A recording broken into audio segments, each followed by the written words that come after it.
So we've mastered deploying models on a single server with tools like VLLM. But the next frontier is production-grade distributed inference at scale.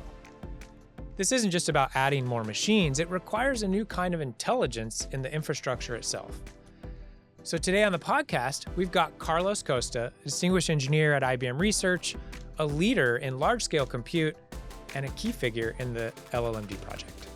Welcome to Technically Speaking, where we explore how open source is shaping the future of technology. I'm your host, Chris Wright. So, Carlos, you've got a really interesting background working HPC, thinking about distributed systems in the context of ML and AI. But I'm really curious to understand what drew you in and what perspective were you coming from as you got into the llm-d project? Yeah, so I come actually from an HPC distributed computing background, right? I've been developing system software, distributed runtime for 10 years now, a little over 10 years. And I got this field in a very interesting time because we're just starting to get accelerators, GPUs into large systems, right? This was early days. IBM Research was developing the very first supercomputer to use actual GPUs, NVIDIA GPUs back then, very different time, right? And what was interesting though is that HPC was all about standards, right? Standard programming interfaces and all of that. So comes an accelerator, kind of breaks the whole paradigm. So I kind of watched this firsthand and all the friction that this caused, right? And how this whole community started to react hey, we have to protect ourselves, being trapped into a single vendor and all of that, right? That was one side of the house. The other side was actually something that was my main focus, was how you start to scale ML and data analytics on the systems. And remember that the whole scale out word, right, on commodity cluster was just kind of merging. Think of the Hadoop and Sparks of the world. And I got really kind of passionate about the idea of making it simple to use for users. So if you look at the other camp, the scale out, people didn't know anything about how I land a specific task, all of that. There was a lot of runtime machinery to help you.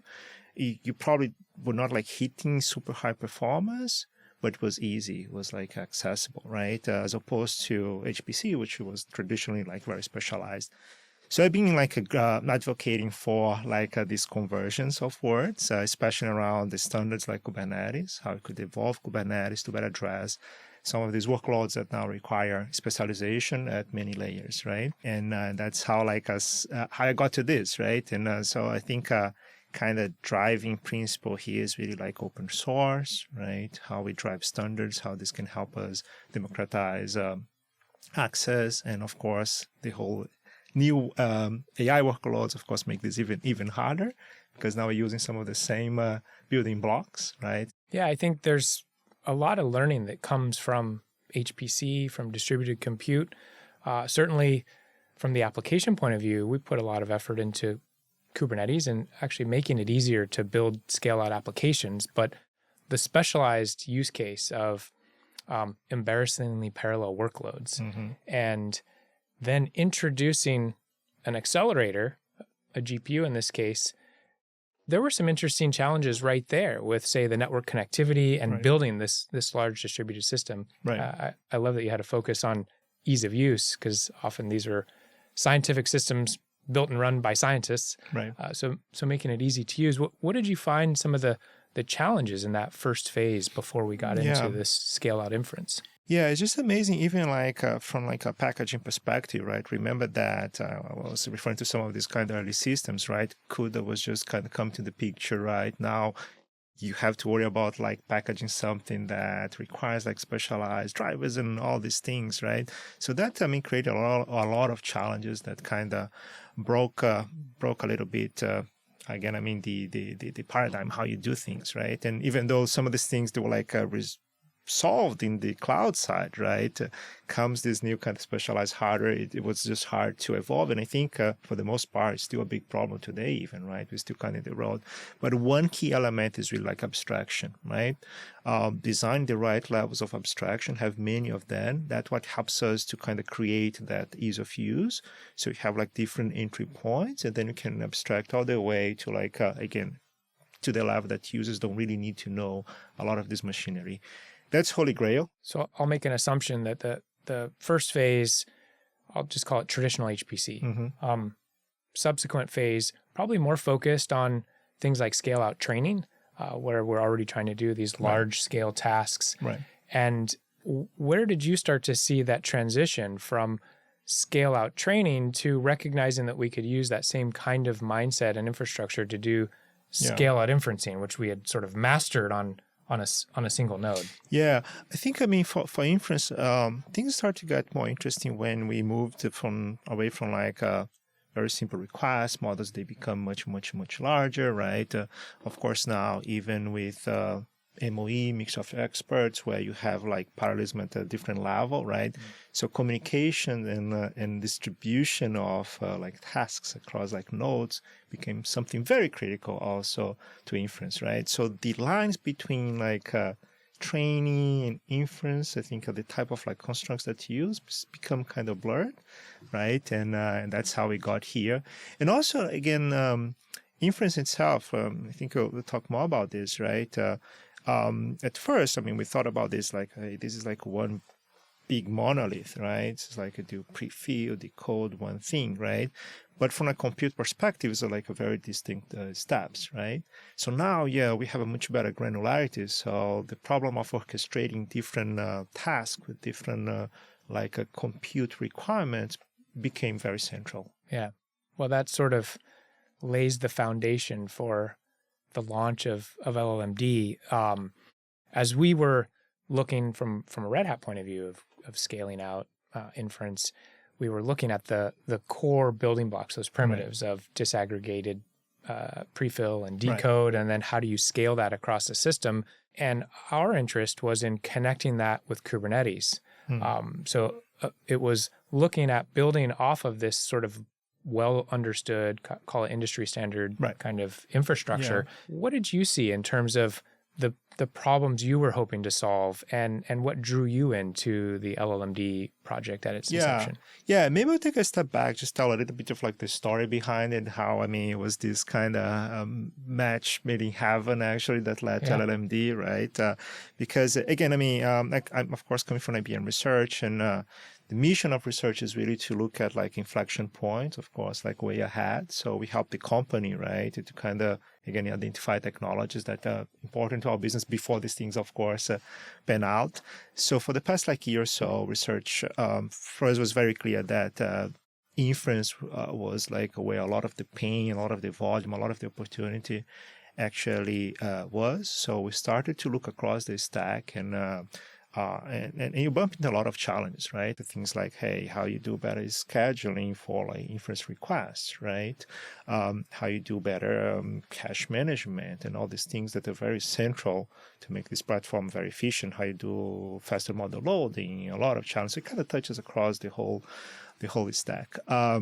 And we start to see that the whole community was going that direction, right? A lot of like open source projects popping up, but we couldn't find like the realization of that vision, that full stack vision, right?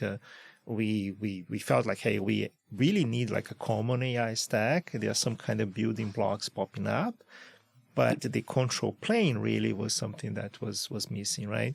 So we got involved in many communities, like in some of the Kubernetes working groups that were starting to react to this new reality, like the serving working group, right? And we debated like what is the right place to bring some of these innovations, because it's all about like kind of building momentum, not reinventing the wheel, right? And then there was this famous like a March 25 meeting where research came here to meet with the Neuromagic team that had just joined, right? And I still remember I got in the room and we started to describe like some of that vision. And then at some point, like with our friends, Brian Stevens, Rob Shaw, like we look at Shaw, it's like, yes, right? Because they were of course thinking about this as well. It was kind of brewing already in the community. And at that point, we decided, hey, there is an opportunity here to really bring a lot of this, it's not only expertise, right? So we had expertise. We had built actually some prototypes of these things. Some of them were actually internal to IBM, but that kind of built like the insight to bring this to the open source side, but also connections, right? We'll connect to a lot of these communities. Of course, the Neuromagic team brought, of course, a lot of the connections. So we felt like, hey, we are really well positioned to go after this. And that's how like the impetus to actually start llm-d came about, right? And llm-d was born there, Yeah. at least as a concept. Yeah, I'm picturing you're in a room with Rob and Brian, and you're almost finishing each other's sentences. The shared vision, I think, is probably the most important part of a successful open source community project. There's hardware providers, there's cloud providers, all in this community, bringing each of their different perspectives. How did you see this set of kindred spirits coming together and embarking on this ambitious journey? I think you touched on like a very key point, like this shared vision, right? I think talking to the the players in the community, right, it became very clear that those are like a shared pain points, right? Mm-hmm. That we're actually driving people to start from scratch, right? Sometimes reinventing the wheel, and that's not efficient. That create, of course, like choke points that they don't benefit anyone, right? So from the very early days, when we start to kind of share the vision, and actually the passion behind the vision also is something that get people very quickly actually engaged, and that's what we experienced, right? If you look at how everything started, once we kind of reached that, hey, we agree, we have a vision across the stack, we started to reach out, and very quickly Google joined, right? Because they were, of course, building some of the building blocks. The NVIDIA team also joined, like a very good partners, right? Of course, building some of these things already, right? And that from there we went to like AMD and CoreWeave, and very quickly, again, folks realized that here's an opportunity to kind of realize a shared vision that helps us to address some of the pain points. We could build something that benefit all. This is like a growing pie, right? Something that you can specialize, but we kind of all win, and that's how things started. I love that. It shows the power of open source and that collaborative model of how we can take each other's experiences, each with the ability to sort of scratch their own itch, but working on this common vision. Initially, we had proposed calling the project llm-d. Yes. Ultimately, it was llm-d. I think one of the motivations there was signaling that, of course, we care a lot about the VLLM inference runtime, but signaling that this control plane could manage other types of inference engines. Do you think there's other aspects of that beginning phase that were important to draw in this broader community? I think, again, going back to the point of like a control plane, right? So one of the challenges, if you look at these other projects, they all kind of tie in some way to like a specific technology from one player, right? So I think from the beginning, say, hey, we're actually very open, right? Even though VLLM, and we need it very much. A lot of the hooks that we need to orchestrate this efficiently, they actually required changes to VLLM. We are very close to that community in many, many ways. They've been amazing in terms of like reacting and helping us, right?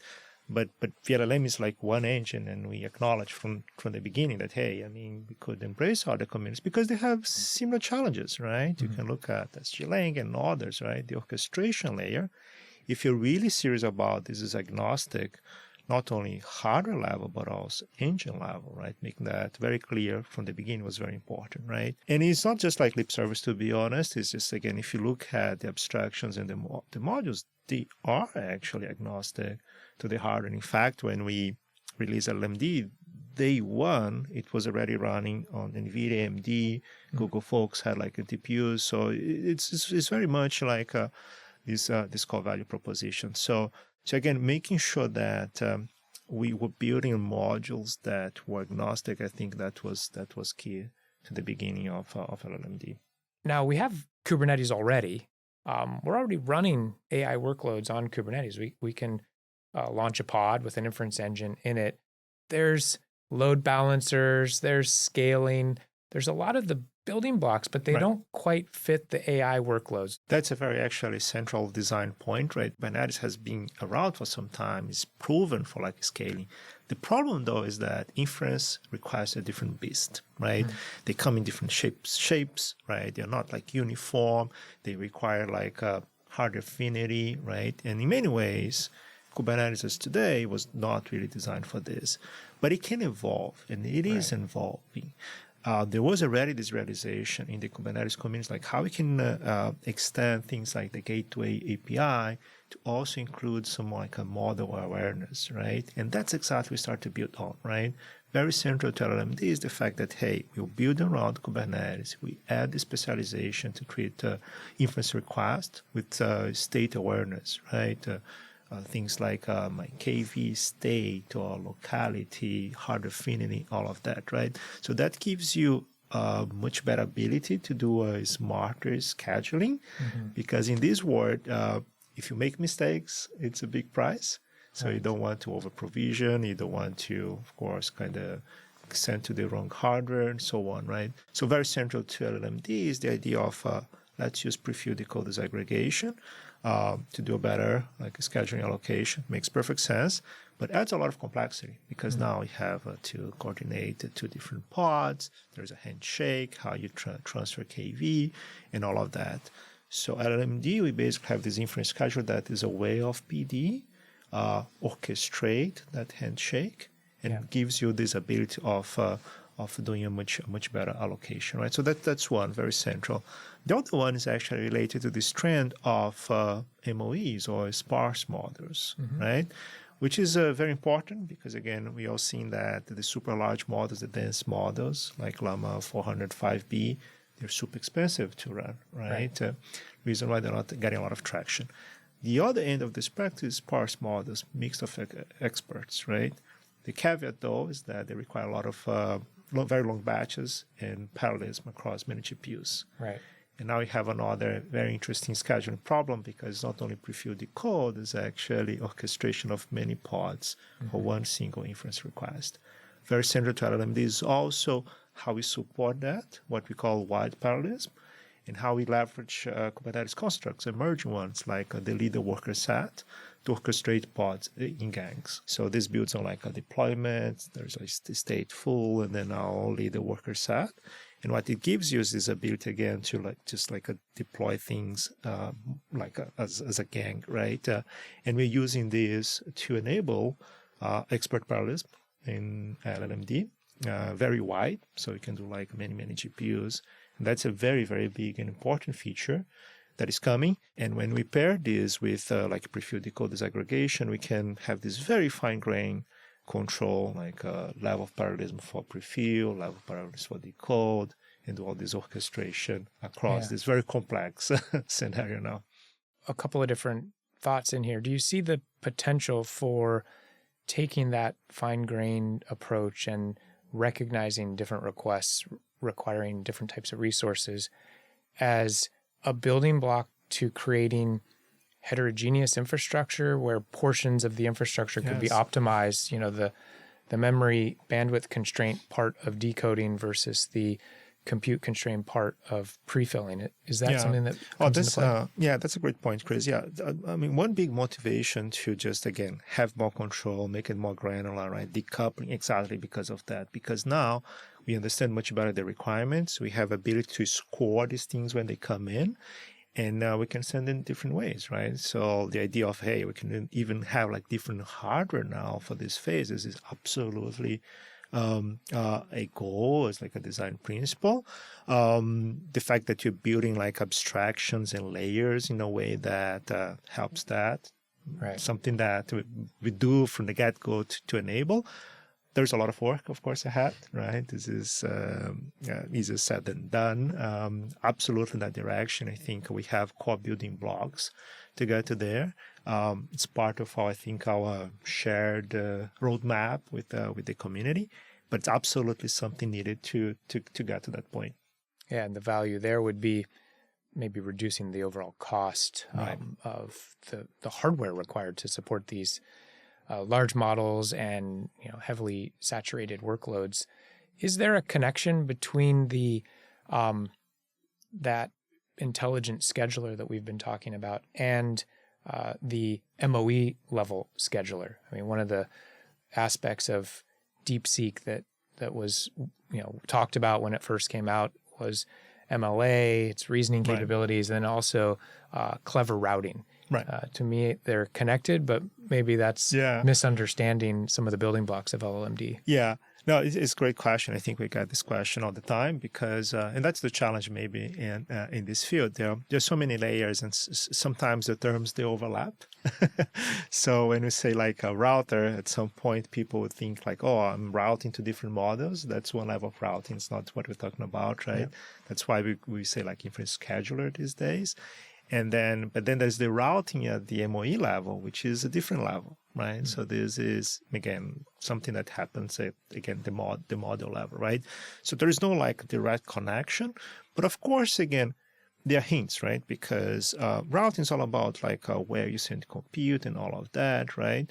So the hints of where things run could be used for like the high level scheduling, right? So again, probably not a direct connection, but again, this is like a cross-layer type of thing that every time you can actually provide hints across the layers, there's an opportunity to optimize, right? So I think that sense is actually a good direction, something that you should explore. Yeah, there's just so much excitement around bringing inference into scale-out production environments. I mean, a lot of the world was focused on pre-training and the large systems required to build large models. Well, we have all of these great models. We need to make use of them. That means running them in production context and doing inference. Right. There must be a vision for where we're going. So what are some of the next critical milestones that you see in llm-d? Yeah, so in llm-d we have this, when we started, right, one of the value actually that we established was like this idea of well-lit paths, right? The sense of creating blueprints, how you actually deploy some of these common patterns, and what actually works and what we solve, so you don't have to go and go through the pain yourself, right? In the sense that we bumped into a lot of like inefficiencies and opportunities for like better optimization of KV transfer. This whole parallelism business was also something that was not super clear, was a little bit dim. So for the big milestone now for our next release is really like a clearer path for PD multi-node. So making this very solid. Something to keep in mind is that we're trying to really nail core features before we kind of spread too far, trying to avoid some of like the risks that many of these projects they fell into, which is like let's boil the ocean. Yeah, take on too much. Take on too much, done. Right, exactly. So also better support for like cache offloading, all of that, right? But very central also is support for SLO. End of the day, anyone running production care about SLO, right? So better support for in the scheduling for dealing with SLO, and also how you extend the scheduler. So those are like very big things. And also we have this idea of like incubating features, things that are not in the core, but that you're getting this very strong signal from the community that they care about. Right. And in this space, there are two really. Auto-scaling is one of them, because people want to kind of react to demand.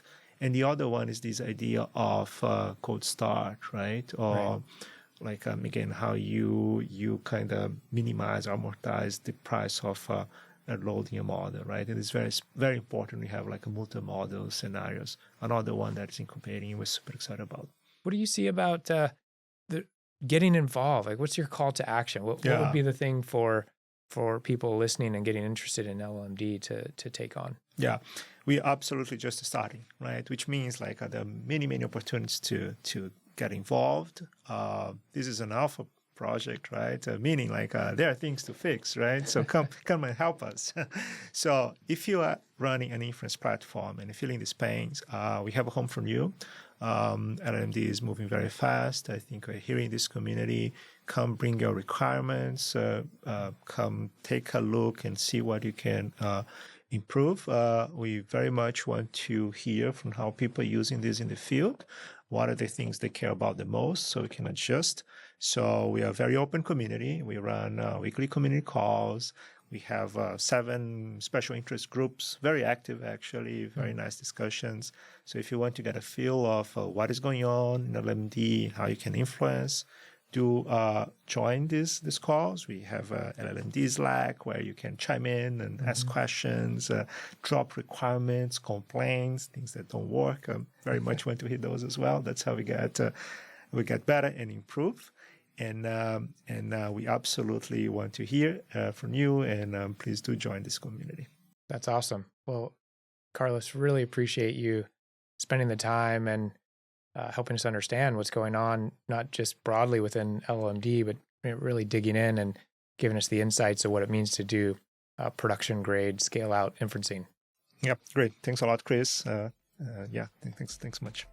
My conversation with Carlos explored a lot of the work going into the core building blocks for delivering AI inference to production at scale. Beyond the AI model itself, llm-d is focusing on the intelligent, AI-aware infrastructure needed to manage it, a system that can efficiently route, schedule, and scale these complex workloads. And what makes me optimistic is how this is being built, not in a silo, but through an open, community-driven coalition.